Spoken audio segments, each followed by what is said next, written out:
Let us now have a closer look at the second open call.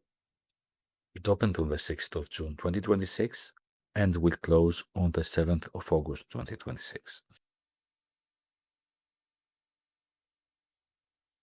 The expected outcomes of the second open call include the mobilization of private and public organizations and the European cybersecurity industry to elevate the cybersecurity preparedness in entities across the EU. This is expected outcome number one, and embrace a culture of sharing general and sector-specific cybersecurity information and knowledge that may support the prevention, detection, response, and recovery efforts of other organizations. This is expected outcome number two. So let's see why entities might be interested in this open call.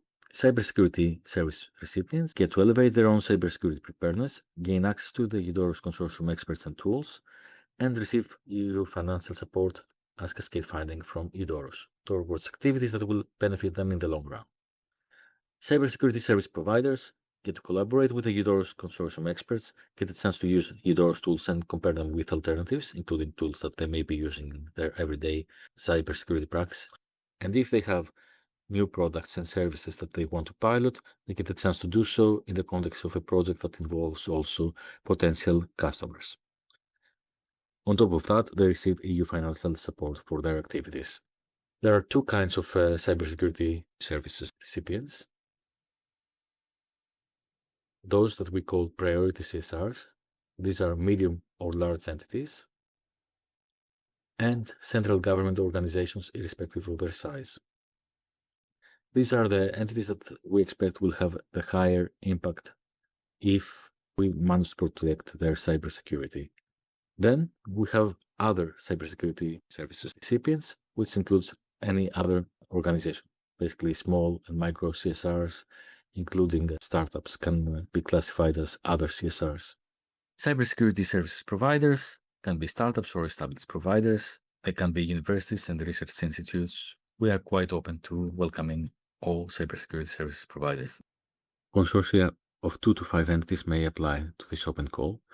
There are two application streams: the general application stream where the consortium does not include any priority CSRs, and the priority application stream where the consortium includes at least one. One of the entities must be a CSP. Only in the case of 5 entities applying together in the priority stream is it allowed to have 2 CSPs. So be careful about this detail. And you should also be careful about the maximum EU contribution that you will be requesting. For the general stream, irrespective of the number of entities, it can reach up to 184,000. In the priority stream, the number of priority cybersecurity recipients, together with the number of countries of cybersecurity recipients, determines the maximum amount that can be requested. An entity cannot receive more than 200,000 euros or less than 20,000 euros, because that would signify a very small participation in the project. Additionally, a group of affiliated entities may not collectively request more than 200,000 euros.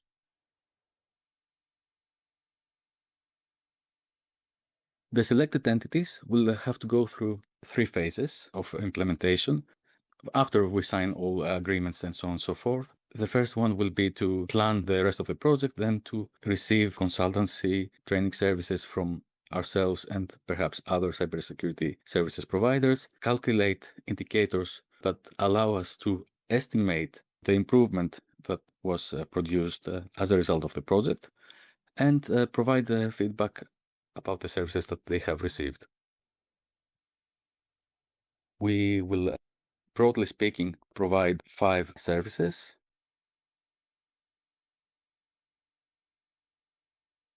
Cyber range-based training, but it's actually more generic than that. Here we will discuss exactly the needs of each organization, but it is expected that most organizations will benefit from cyber hygiene training, anti-phishing training, and so on and so forth. We will also provide a threat and risk assessment service, which involves cataloging the infrastructure that each organization has and helping the organization assess risks and threats. Security testing, which will involve checking what possible vulnerabilities exist in systems. This is going to be coupled, of course, with actions to address the issues. So we will be able to help with testing, but it is expected that either the providers of the systems or their administrators will actually help deal with the problems that are found. Risk and attack monitoring. So this involves continuous monitoring of systems. So for this, it will be important for software that collects data about systems to have access to those systems and collect the data that will allow a classification of events as potentially suspicious or not. And the information sharing service involves the sharing of information with other organizations, but also getting into the culture of trying to see what other organizations have reported. The design of the second open call was finalized in May 2026, with submissions opening on the 6th of June and closing on the 7th of August at 6 p.m. Central European Summer Time. The results are to be announced in September, and there are 2 webinars foreseen, one for the 26th of June and one for the 21st of July. The first is meant primarily for applicants. The second is meant for both applicants and evaluators.